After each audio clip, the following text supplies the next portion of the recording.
കൂട്ടുകാരെ, ഞാൻ എൻ്റെ മലക്കറിക്ക് ഇടുന്ന വളങ്ങൾ ഞാൻ കാണിച്ചു തരാം. ഇതാ, ഞാൻ തട്ടുകടയിൽ പറഞ്ഞേക്കും. അപ്പോൾ ഒരു തട്ടുകടയിൽ നിന്ന് എനിക്ക് കിട്ടിയ വളമാണ് ഈ ഇരിക്കണത്.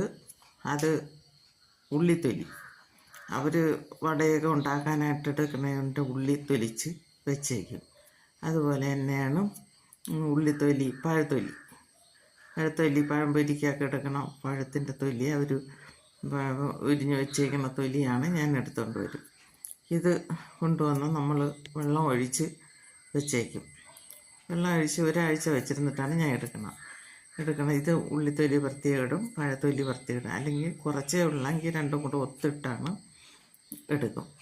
ഇത് ഒരാഴ്ച വെച്ചിരുന്ന് അതിൻ്റെ ഒരു ലിറ്റർ വെള്ളത്തിൽ 1 ലിറ്റർ ഇതിൻ്റെ ലിക്വിഡ് എടുത്തിട്ട് അതിൽ ഞാനൊരു 5 ഇരട്ടി വെള്ളം ചേർക്കും.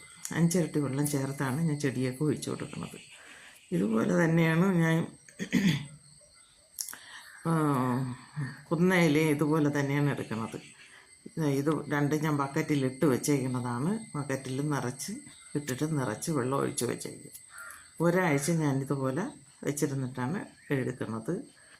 ഇനി അത് കുന്നയില ഞാൻ ഇതുപോലെ ഇട്ട് വെച്ചിട്ടുണ്ട്. കുന്നയിലയെല്ലാം മഴയായതുകൊണ്ട് വെളിയിൽ വെച്ചിരുന്ന വെള്ളം കയറുമായിട്ട് കുളിമുറിക്കകത്ത് വെച്ചതാണ്. ഇതുപോലെ ഇട്ട് വെച്ചിരുന്നാണ് ഞാൻ എൻ്റെ കൃഷിക്കൊക്കെ എടുക്കുന്നത്. ഇതുപോലെ എല്ലാവരും ശ്രമിച്ചു നോക്കണം.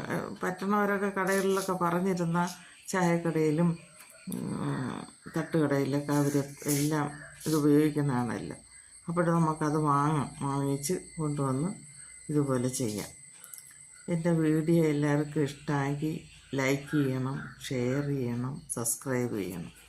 ഇതുപോലെയൊക്കെ കിട്ടുന്നത് വില കൊടുത്ത് വാങ്ങാതെ നമുക്ക് വളമായിട്ട് ഉപയോഗിക്കുകയും ചെയ്യാം.